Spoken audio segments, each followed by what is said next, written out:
We've often heard the expression, don't just sit there, do something. That's akin to the question that 4 leprous men asked that we read about in 2 Kings chapter 7. They said, why are we sitting here till we die? You see, to give it some context, the Syrian army had besieged Samaria, and the Israelites were dying of starvation.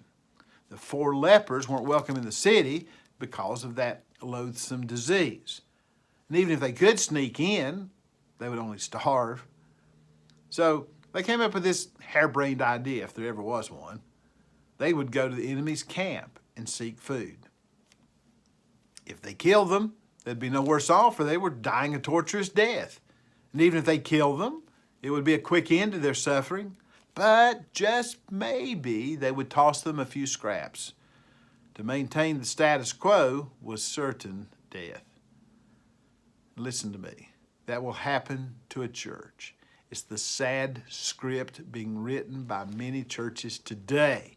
They sit on the pew and become putrefied. They are resistant to change. They're afraid to take a risk. Now I say, don't just sit there, do something. There's some valuable lessons that we can learn in this story. First of all, it was an act of desperation. Things in the kingdom were desperate indeed. In the last verse, the king essentially says, I give up. But it is at wit's end corner that God's grace is found. Maybe you've heard that expression. God arranges circumstances to bring us to the end of ourselves so that we might trust fully in Him. Desperation paves the way for a miraculous deliverance. Like the citizens of Samaria, the enemy has us surrounded.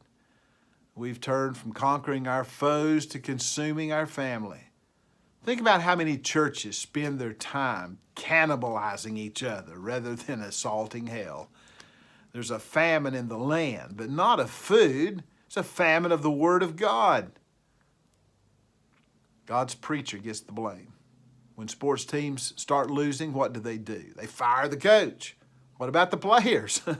Sometimes the coach isn't effective, but the best coach cannot win without good players.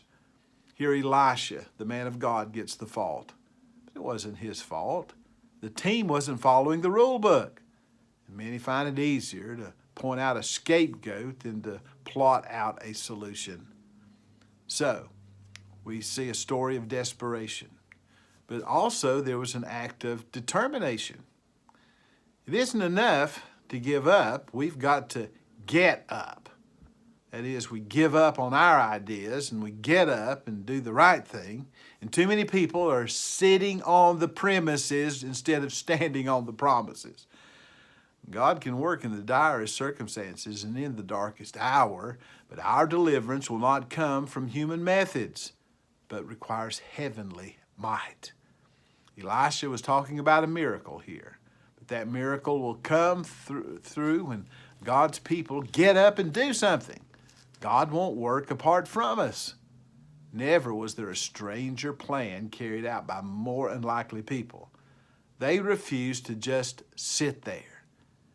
God doesn't need our ability, but our availability. Then furthermore, there was an act of declaration. When we give up and get up, we've got to go out. There's some news to tell, but if the church just sits there, it's going to die. But if we go out into the community with the good news of Jesus Christ, it will not only survive, it will thrive. Now, in this story, the unbelieving miss the miracle. And those who reject the gospel will one day see in heaven what they missed before they're cast out. Here's the question. Why do we sit here until we die?